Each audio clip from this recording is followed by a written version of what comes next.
ഗൗരി ആ കൈകളിൽ ശക്തിയായി മാന്തി. വിരലുകളിൽ കടിച്ചു. വേദന കൊണ്ട് ആ കൈകൾ അയഞ്ഞു. കുതറി മാറി തള്ളി അകറ്റി നോക്കുമ്പോൾ വഷളൻ ചിരിയുമായി ദിനേശ് മുന്നിൽ നിൽക്കുന്നു. അച്ഛൻ പറഞ്ഞു നീ വന്നെന്ന്. എൻ്റെ തല തല്ലിപ്പൊളിച്ചു പോയതല്ലേ നീ ഇവിടുന്ന്. അവൻ്റെ കൂടെ നിനക്ക് സുഖമായി കഴിയാൻ പറ്റിയോ? ഇവിടെ വന്ന് അവൻ്റെ മാസ് ഡയലോഗുകളൊക്കെ എന്തായിരുന്നു? എൻ്റെ ഗൗരിയെ തൊട്ട തല്ലും കൊല്ലും. എൻ്റെ രോമത്തിൽ തൊടാൻ അവനെ കൊണ്ട് സാധിച്ചോ? അതുമാത്രല്ല, നിന്റെ കഴുത്തിൽ കെട്ടിയ താലി പോലും നിലനിർത്താൻ അവനെ കൊണ്ട് കഴിഞ്ഞോ? ഇപ്പം എവിടുന്നോ ഒരുത്തനെ കൊണ്ടാണ് നീ വന്നിരിക്കുന്നതെന്ന് അച്ഛൻ പറഞ്ഞു. എന്നിട്ടെവിടെ? ഇവിടെ കൊണ്ടുവന്ന് വിട്ടിട്ട് മുങ്ങിയോ? ഭാര്യയെ ഉപേക്ഷിച്ച് അങ്ങനെ മുങ്ങുന്ന ആളല്ല അദ്ദേഹം. മനുവേട്ടൻ പറഞ്ഞിട്ടേ ഉള്ളൂവെങ്കിൽ ദേവേട്ടൻ ചെയ്യും. ജീവനിൽ കൊതിയുണ്ടെങ്കിൽ ദിനേശേട്ടൻ ഇവിടെ നിന്ന് സമയം കളയാതെ ചെല്ല്. എൻ്റെ വീട്ടിൽ വന്ന് എന്നെ അവൻ എന്തു ചെയ്യോടി? ഞാനിപ്പോൾ ഇവിടെ വന്നത് പൂജയിൽ പങ്കെടുക്കാനാ. ദിനേശേട്ടനുമായി വഴക്കുണ്ടാക്കാനല്ല. പൂജ കഴിഞ്ഞ് ഞങ്ങൾ പോകും. അതുവരെ എന്നെ ശല്യം ചെയ്യാൻ വരണ്ട. എന്നെ ശല്യം ചെയ്യാൻ വന്ന അദ്ദേഹം കണ്ടുകൊണ്ട് നിൽക്കില്ല. നിങ്ങളൊക്കെ ജോലിക്കാരിയായി കണ്ടിരുന്ന ഗൗരിയുടെ ഭർത്താവ് ഇവിടെ വന്ന് ദിനേശേട്ടനെ തല്ലിയെന്ന് നാട്ടിലറിഞ്ഞ ദിനേശേട്ടന് അതിൻ്റെ നാണക്കേട്. അതുകൊണ്ട് അടിയിരന്ന് ഇവിടെ നിൽക്കാതെ മുറിയിൽ നിന്ന് പോകാൻ നോക്ക്. അവൻ എന്നെ എന്തു ചെയ്യോടി? എന്തും ചെയ്യും. അതിനുള്ള ധൈര്യമുണ്ട്. അവൻ നിൻ്റെ കൂടെ ഉണ്ടെങ്കിലല്ലേ. നിന്നെ ഇവിടെ വിട്ടിട്ട് അവൻ പോകുന്നത് കാണണോ? അധികം വിളച്ചിലെടുക്കണ്ട. നിന്നെക്കുറിച്ച് ഒന്നും അറിയാത്തതുകൊണ്ടായിരിക്കും അവൻ നിൻ്റെ കൂടെ നിൽക്കുന്നത്. നിന്നെക്കുറിച്ച് നന്നായി മനസ്സിലാക്കി കൊടുക്കാൻ ഞാൻ. അപ്പം അവൻ നിന്നെ ഇവിടെ ഇട്ടിട്ട് പോയിക്കോളും. പിന്നെ ആരുണ്ട്? പുറംതിരിഞ്ഞു നിൽക്കുന്ന അവൻ്റെ ചെവി അടച്ച് ഒരടി കിട്ടിയതും വലിയൊരു അലർച്ചയോടെ അവൻ തെറിച്ച് ചുമരിൽ ചെന്നിടിച്ചു. മുന്നിൽ ദേഷ്യത്തോടെ ദേവൻ നിൽക്കുന്നത് കണ്ട് ഗൗരി ഞെട്ടിത്തെരിച്ചുപോയി. ദിനേശിന് തല ചുറ്റുന്നതുപോലെ തോന്നി. അവൻ അടികൊണ്ട ചെവിയിൽ കൈയമർത്തി തല കുടഞ്ഞ് കണ്ണ് മിഴിക്കാൻ പ്രയാസപ്പെട്ട് ചുമരിൽ ചാരി നിന്നു. ശബ്ദം കേട്ട് അമ്മാവൻ അവിടേക്ക് ഓടി വന്ന് ചോദിച്ചു, എന്താ അത്? എന്താ ശബ്ദം കേട്ടത്? ഒന്നുമില്ല ഗൗരിയുടെ മാമേ, ദിനേശിനെ ഒന്ന് പരിചയപ്പെട്ടതാ. ആദ്യമായി കാണുന്നതല്ലേ, അതിൻ്റെ ഒരു സ്നേഹപ്രകടനം. ഞാൻ എപ്പോഴും ഇങ്ങനെയാ. ആദ്യമായി പരിചയപ്പെടുമ്പോൾ നന്നായി പരിചയപ്പെടും. പിന്നെ അവർക്ക് മറക്കാൻ പാടില്ലല്ലോ. അമ്മായിയോടും അമ്മാവനോടും സ്നേഹപ്രകടനമൊന്നും കാണിക്കാത്തത് നിങ്ങളൊക്കെ വയസ്സായവരല്ലേ, അതുകൊണ്ടാ. ഞങ്ങളോടൊന്നും വലിയ അടുപ്പം കാണിക്കാത്തത് കണ്ടപ്പോൾ ആരോടും അത്ര വേഗം അടുക്കുന്ന ആളല്ലെന്നാ തോന്നിയത്. ഏയ് അങ്ങനെയൊന്നുമല്ല, പെട്ടെന്ന് അടിക്കുന്ന സ്വഭാവാ. അത് പറഞ്ഞ് ദേവൻ ദിനേഷിനെ ദേഷ്യത്തോടെ അടിമുടി ഒന്ന് നോക്കി. അടിക്കേ? അടിക്കല്ല മാമേ, അടുക്കുക, ഗൗരി ഇടയിൽ കയറി പറഞ്ഞു. ഗൗരിയുടെ മാമന് കേൾവി അല്പം കുറവാണെന്ന് തോന്നുന്നു. ഈ ഇടയായി എനിക്കും തോന്നാറുണ്ട്. ചില വാക്കുകളൊക്കെ കേൾക്കുമ്പോൾ അത് തന്നെയാണോ പറഞ്ഞത് എന്നൊരു തോന്നൽ. നാളെ ദിനേശൻ ഇയൻറ്റയെ കാണാൻ പോകുന്നുണ്ടാവും. ഗൗരിയുടെ മാമയും കൂടെ ചെന്നോളൂ. രണ്ടാളും ഒന്ന് നോക്കുന്നത് നല്ലതാ. നിനക്കെന്താ ദിനാശയ കുഴപ്പം? ഇതുവരെ ഒന്നും പറയുന്നത് കേട്ടില്ലല്ലോ. അവൻ ദേഷ്യത്തോടെ ഒന്നും മിണ്ടാതെ നിൽക്കുന്നത് കണ്ട് ദേവൻ പറഞ്ഞു, കണ്ടോ, കേൾക്കുന്നില്ല. കുറച്ചുകൂടെ ഉറക്കെ പറയൂ. പരിചയപ്പെട്ടപ്പോൾ എനിക്ക് ഉറക്കെ പറയേണ്ടി വന്നു. ആ ശബ്ദം കേട്ടാ ഗൗരിയുടെ മാമ ഇവിടേക്ക് ഓടി വന്നത്. ഇത്രയും ദിവസം കുഴപ്പമൊന്നുള്ളതായി തോന്നിയിരുന്നില്ലല്ലോ. ദിനേശ, പോയി കുളിച്ചിട്ട് വായോ. ധന്യ ഇപ്പം എത്തും. നീയും കൂടെ വന്നാൽ ഇവർക്ക് കഴിക്കാൻ കൊടുക്കായിരുന്നു. മഹാദേവനൊക്കെ നേരത്തെ കഴിച്ച് ശീലമുണ്ടാവും അല്ലേ? ആ മാമേ, ഗൗരി പറഞ്ഞു. അയാൾ പോയതിനു പുറകെ ദിനേശനും പോകാൻ തുടങ്ങിയപ്പോൾ ദേവൻ അവനെ തടഞ്ഞു നിർത്തി പറഞ്ഞു, എനിക്ക് നിന്നെ വിശദമായി ഒന്നുകൂടി പരിചയപ്പെടണം. ഇപ്പം വേണ്ട, സമയമുണ്ടല്ലോ. അവൻ അവിടുന്ന് പോയപ്പോൾ ദേവൻ മുറിക്ക് പുറത്തു വച്ചിരുന്ന ഫാനിൻ്റെ ബോക്സ് എടുത്തുകൊണ്ടുവന്ന് വാതിലടച്ചു. ഗൗരിക്ക് അതുവരെ അനുഭവപ്പെടാത്ത ഒരു തരം വേവലാതിയും ഉള്ളിലൊരു പെരുമ്പറ കൊട്ടുന്നത് പോലെ നെഞ്ചിടിപ്പും തോന്നി. അങ്കലാപ്പിൽ അവൾ തൻ്റെ ചുരിദാറിൻ്റെ ഷോളിൻ്റെ അറ്റത്ത് വിരലുകൾ അമർത്തിപ്പിടിച്ചു. ഫാൻ എടുത്ത് ടേബിളിന് മുകളിൽ വെച്ചുകൊണ്ട്, ഫാൻ കൂടിയില്ലാതെ എനിക്ക് ഒട്ടും ഉറങ്ങാൻ കഴിയില്ല എന്ന് പറഞ്ഞ് ദേവൻ അവളെ നോക്കി. നീ ഇതുവരെ ഡ്രസ്സൊന്നും മാറിയില്ലേ? പോയിട്ട് വരാം എന്ന് പറഞ്ഞ് അവൾ ബാഗിൽ നിന്ന് മാറാനുള്ള ഡ്രസ്സ് എടുത്ത് ഡോർ തുറന്ന് പുറത്തിറങ്ങി ഡോർ വീണ്ടും അടച്ചിട്ടു. മഹാദേവ, എന്താ ഇത്? ഇതുവരെ ഇങ്ങനെയൊന്നും തോന്നിയിട്ടില്ല. അദ്ദേഹം പെട്ടെന്ന് ഡോർ അടച്ചപ്പോൾ ഇത്രയും നേരം ഒരു മുറിയിലാണ് കിടക്കേണ്ടതെന്ന് വിചാരിച്ചതേയില്ല. അവൾ ആ അങ്കലാപ്പോടെ തന്നെ അവിടുന്ന് പോയി.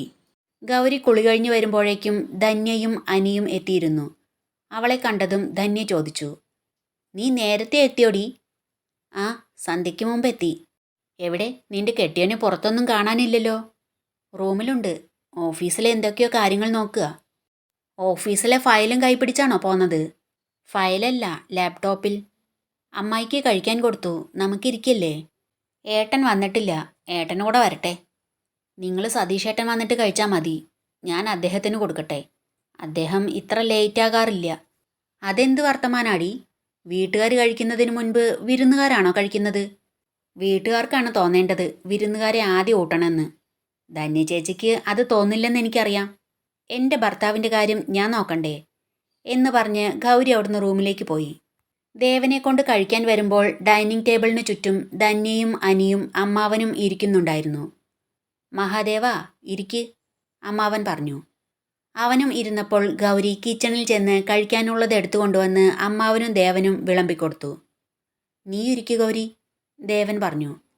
ഇവളിപ്പം തന്നെ ഇരുന്ന വിളമ്പിക്കൊടുക്കാരാ? ധന്യ ചോദിച്ചു. എല്ലാം ടേബിളിന് മുകളിൽ ഇരിക്കുന്നില്ലേ, എടുത്ത് കഴിച്ചൂടെ? ദേവൻ ചോദിച്ചു. ഇവളിവിടെ എല്ലാവരുടെയും കഴിച്ചു കഴിഞ്ഞേ കഴിക്കാറുള്ളൂ, ധന്യ പറഞ്ഞു. ഇവളിപ്പോൾ എൻ്റെ കൂടെ ഇരുന്നാ കഴിക്കാറ്. നീ ഇരിക്കു ഗൗരി എന്ന് ദേവൻ പറഞ്ഞപ്പോൾ അവൾ അവനോടൊപ്പം ഇരുന്നു. അവളുടെ ഒരു അഹങ്കാരം കണ്ടില്ലേ? ഇവിടെ ജോലിക്കാരിയെ പോലെ നിന്നിരുന്നവളാ ഒപ്പം ഇരുന്ന് കഴിക്കുന്നത്, ധന്യ മനസ്സിൽ വിചാരിച്ചു. അനി എന്ത് ചെയ്യുന്നു? ദേവൻ ചോദിച്ചു. ഞാനൊരു അഡ്വർടൈസിംഗ് കമ്പനിയിൽ മീഡിയ പ്ലാനറായി വർക്ക് ചെയ്യുക. മഹാദേവൻ എന്ത് ചെയ്യുന്നു? Business, construction company. സ്വന്തമായോ? ധന്യ ചോദിച്ചു. അതെ. ഇവളെ എവിടുന്ന് കിട്ടി? അസൂയയോടെ ഗൗരിയെ നോക്കി ധന്യ ചോദിച്ചു. ഓഫീസിൽ ജോയിൻ ചെയ്യാൻ വന്ന ആ ദിവസം ഈ കണ്ണുകളിലെ ആത്മവിശ്വാസവും നിഷ്കളങ്കമായ ഈ മുഖത്തെ ലളിതമായ ഭാവങ്ങളും അതെന്നെ ആദ്യ കാഴ്ചയിൽ തന്നെ വീഴ്ത്തിക്കളഞ്ഞു. പിന്നെ ഇവളെക്കുറിച്ച് കൂടുതൽ അറിയും തോറും കൂടുതൽ അടുക്കാൻ തോന്നി. ഒരു ദിവസം ഞാൻ എൻ്റെ പ്രണയം ഇവളോട് തുറന്നു പറഞ്ഞു. ആദ്യമൊക്കെ ഇവളെ എതിർത്തെങ്കിലും ഞാൻ പിന്മാറുന്നില്ലെന്ന് കണ്ടപ്പോൾ ഇവൾക്കും സമ്മതിക്കേണ്ടി വന്നു. അങ്ങനെ ഞങ്ങൾ വിവാഹം കഴിച്ചു. ദേവൻ പറയുന്ന കള്ളക്കഥ കേട്ട് ഗൗരി അത്ഭുതത്തോടെ അവനെ നോക്കിയിരുന്നു. ഇവിടെയും ഇവളെ ആദ്യ കാഴ്ചയിൽ തന്നെ ഇഷ്ടപ്പെടുന്നവർ ഒരുപാടുണ്ട്. ആ, ഇവളെന്നോട് പറഞ്ഞിരുന്നു. അങ്ങനെ ഇല്ലാത്തവരാരാ ഉള്ളത്? ധന്യയ്ക്കുണ്ടായിട്ടില്ലേ കോളേജിൽ പഠിക്കുമ്പോൾ? അതിന് ധന്യ ചേച്ചി കോളേജിലൊന്നും പോയിട്ടില്ല ദേവേട്ടാ. പഠിക്കാൻ മണ്ടിയായിരുന്നു. അതുകൊണ്ടാ മാമ എന്നെയും വിടാതിരുന്നത്. നിന്നെ അച്ഛൻ വിട്ടില്ലെങ്കിലെന്താ? ഈ നാട്ടിലെ പൂവാലന്മാരെല്ലാം നിന്നെക്കൊണ്ട് നടക്കായിരുന്നില്ലേ പഠിപ്പിക്കാൻ? എന്തൊക്കെ പഠിപ്പിച്ചെന്ന് ആർക്കറിയാം? ദേവൻ അവളെ ദേഷ്യത്തോടെ തുറച്ചു നോക്കി. അവൻ്റെ ആ നോട്ടത്തിൽ അവളുടെ കണ്ണുകൾ ഒന്ന് പതറി. ഞാൻ അതെല്ലാം ദേവേട്ടനോട് പറഞ്ഞിരുന്നു ധന്യ ചേച്ചി. കുറച്ചു മുമ്പ് ദേവേട്ടൻ ദിനേശേട്ടനോട് പറഞ്ഞു കൊടുത്തിരുന്നു. ധന്യ ചേച്ചി സൗകര്യം പോലെ ഒന്ന് ചോദിച്ചു നോക്ക്. ധന്യ അവിടുന്ന് കഴിച്ചെഴുന്നേറ്റ് പോയി. കൈ കഴുകി വരുമ്പോൾ ഗൗരിയും ദേവനും എഴുന്നേറ്റിരുന്നു. ഏട്ടൻ കുറച്ചു കഴിഞ്ഞാൽ വരും. നീ ഏട്ടനോടെ കഴിക്കാൻ എടുത്തു കൊടുത്തിട്ട് കിടന്നാൽ മതി. ദേവൻ കൈ കഴുകി തിരിഞ്ഞു നോക്കി ഗൗരിയോട് പറഞ്ഞു. ഗൗരി, എനിക്ക് കിടക്കണം. ദിനേശനുള്ളത് ധന്യ കൊടുത്തോളും, നീ വാ. അവൾ ടേബിളിൽ നിന്ന് പ്ലേറ്റുകൾ എടുക്കാൻ തുടങ്ങിയപ്പോൾ ദേവൻ ദേഷ്യത്തോടെ പറഞ്ഞു. വരാനാ പറഞ്ഞത്. ഇത് നമ്മൾ കഴിച്ച പ്ലേറ്റാ. ഇത് കഴുകി വെച്ചിട്ട് വരാം. വേഗം വാ, ഞാനിവിടെ നിൽക്കാം. ധന്യ അവിടെ മുഖം വീർപ്പിച്ച് നിൽക്കുന്നത് കണ്ട് ദേവൻ അവളെ ദേഷ്യത്തോടെ നോക്കി. ഗൗരി പ്ലേറ്റുകൾ കഴുകി വെച്ച് വരുമ്പോൾ അമ്മാവൻ കഴിച്ചെഴുന്നേൽക്കുന്നതേ ഉണ്ടായിരുന്നുള്ളൂ. ഗൗരിയെ, രാവിലെ നേരത്തെ പോണമെന്നറിയാലോ. നീ വ്രതമൊക്കെ എടുത്തിട്ടില്ലേ? ഉണ്ട് മാമേ. എങ്കിൽ പോയി കിടന്നോ. രാവിലെ നേരത്തെ എഴുന്നേൽക്കണം. റൂമിലെത്തി ദേവൻ ഡോർ അടച്ചപ്പോൾ വീണ്ടും അവൾക്ക് ഒരങ്കലാപ്പും പരവേശവും. അവൾ ഷോൾ കൂട്ടി കൈ മുറുകെ പിടിച്ചു നിന്നു. ദേവൻ ചെന്ന് ഫാൻ ഓൺ ചെയ്ത് അവളെ നോക്കി. ഇന്ന് ഞാനും കൂടെ, അവൾ മടിച്ച് പറഞ്ഞു. നീയും കൂടെ? അവൾ എന്താണ് പറയാൻ പോകുന്നതെന്ന് അവൻ സംശയത്തോടെ ചോദിച്ചു. റൂമിൽ ഞാനും കൂടെ. ദേവേട്ടൻ കട്ടിലിൽ കിടന്നോ, ഞാൻ താഴെ കിടക്കാം. ചെറിയ കട്ടിലാ, അല്ലായിരുന്നെങ്കിൽ. ദേവൻ അവളെ നോക്കി പുഞ്ചിരിയോടെ പറഞ്ഞു. വേണ്ട, ഞാൻ താഴെ കിടന്നോളാം. അവൾ ചെറിയൊരു നാണത്തോടെ പറഞ്ഞു ചെന്ന് അലമാരയുടെ മുകളിൽ കൈയെത്തിച്ച് താക്കോലെടുത്ത് അലമാര തുറന്ന് ബ്ലാങ്കറ്റും തലയണയും വിരിപ്പും പുറത്തെടുത്തു. ഇതെല്ലാം മുത്തശ്ശി ഉണ്ടായിരുന്നപ്പോൾ ഉള്ളതാ. ഞാൻ താഴെ കിടക്കുക, മുത്തശ്ശി കട്ടിലിലും എന്ന് പറഞ്ഞുകൊണ്ട് ഗൗരി അതെല്ലാം വിരിച്ചു. അലമാരയ്ക്കകത്തിരിക്കുന്ന ട്രോഫികളും മൊമൻറ്റോസും കണ്ട് ദേവൻ എഴുന്നേറ്റ് അതിനടുത്തേക്ക് ചെന്ന് നോക്കി. അതെല്ലാം സ്കൂളിൽ പഠിക്കുമ്പോൾ കിട്ടിയതാ. എന്നിട്ടെന്താ അലമാരയ്ക്കകത്തെടുത്ത് വച്ചിരിക്കുന്നത്? ഷോക്കേസിനകത്ത് വയ്ക്കാൻ ധന്യ ചേച്ചി സമ്മതിക്കില്ല.